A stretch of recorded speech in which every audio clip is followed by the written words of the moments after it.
Ce que je devrais savoir faire. À présent, tu es suffisamment outillé avec la clarification des concepts, certaines définitions et les explications relatives à l'environnement d'une manière générale.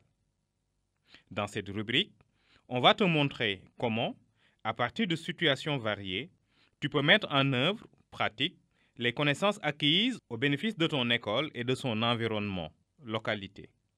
Il s'agit principalement d'une démarche méthodologique qui te montre un chemin, un processus pour mettre en œuvre les 3 objectifs spécifiques, à savoir piloter une gestion durable de l'environnement de ton école, engager ton équipe dans la sauvegarde et ou dans la restauration de ton environnement de travail, impliquer les élèves et les partenaires dans le respect de l'environnement.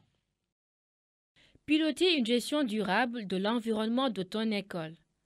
Les menaces qui pèsent sur l'environnement de l'école requièrent une prise en charge pour permettre à l'école d'assurer sa fonction première et d'offrir à toute la communauté un environnement propice aux apprentissages et aux enseignements.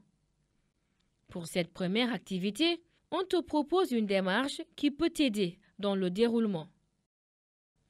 Avec tes adjoints, pour faire cet état des lieux, vous pouvez utiliser les listes suivantes. Sur le plan de l'hygiène, voici plusieurs points à observer. La vente anarchique d'aliments dans l'enceinte et aux abords de l'école. La récupération et la canalisation des eaux usées. La présence d'eau stagnante.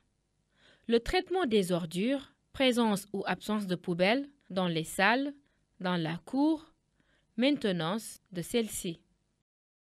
La présence ou l'absence de points d'eau, la présence ou l'absence de sanitaires, leur état, en nombre suffisant.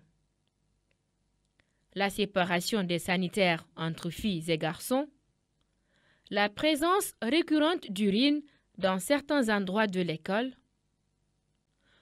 le nombre suffisant de techniciens de surface, la bonne organisation de leurs services, la présence ou absence de disques sur le plan de la santé.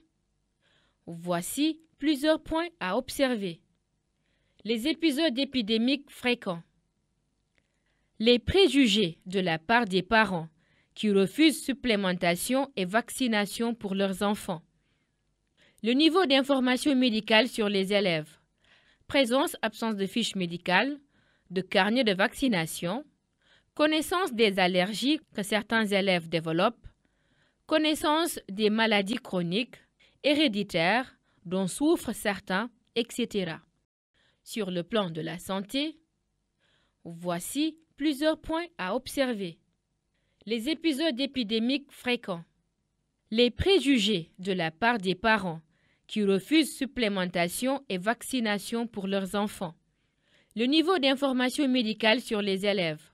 Présence, absence de fiches médicales, de carnet de vaccination, connaissance des allergies que certains élèves développent, connaissance des maladies chroniques, héréditaires dont souffrent certains, etc.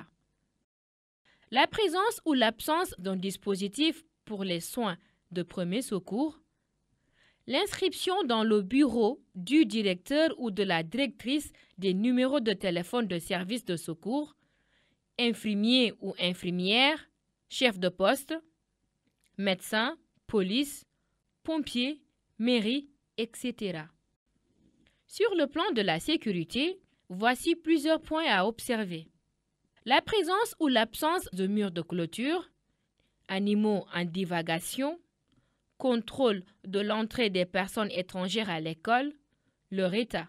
La présence ou l'absence de gardiens ou gardiennes, la présence ou l'absence d'issue de secours, la pertinence de leur emplacement, la présence ou l'absence d'extincteurs, leur nombre suffisant, la présence ou l'absence de boîte à pharmacie, la pertinence et l'état de son contenu, l'état des infrastructures, l'organisation du service de surveillance, la présence ou l'absence d'un cahier d'enregistrement des incidents, s'il existe un tel document, les statistiques qu'il permet d'établir, nature, fréquence, lieu, victime, etc.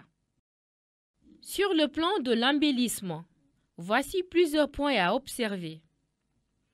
L'état des peintures, la présence des graffitis sur les murs, la présence d'affiches anarchiques, la présence ou absence de décoration, la présence ou l'absence d'arbres dans la cour, la présence ou l'absence de plantations décoratives dans la cour, l'inscription du nom de l'école à l'entrée, de la devise nationale, la présence ou l'absence du drapeau national, la présence ou l'absence d'un panneau d'affichage pour l'école, le bon ou mauvais nivellement des sols, cours, couloirs, salle de classe, etc.